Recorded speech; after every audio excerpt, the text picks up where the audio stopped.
Shalom, family. Once again, this is Brother Bobby coming to you with another segment about Black history. Today, we'll be talking about Irene Morgan. Many of you have never heard of the name Irene Morgan. We're very familiar with the name of Rosa Parks. And as we know, in 1955, Rosa Parks boarded a bus and was asked to give up her seat for a white patron. And she refused, and of course, she was arrested.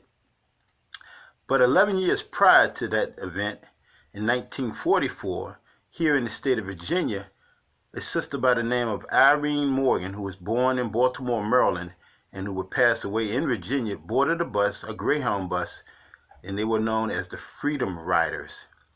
And as they were traveling north, she was asked to give up her seat, and she refused to give up her seat. The bus driver, just like with the Rosa Parks incident, got up to approach her and asked her to give up her seat, and she refused. When he placed his hands upon her, she would hit him in her defense. So, of course, she was arrested and she was given a fine, and she was detained for a very short period of time.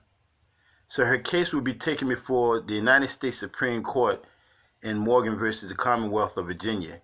And 2 years later, in 1946, she was exonerated of all charges. So, again, ladies and gentlemen, brothers and sisters, all of those that are listening, we are in error when we speak of Rosa Parks before we speak of Irene Morgan. Irene Morgan was the first that we know of and is in the history books for doing the exact same things as did Rosa Parks.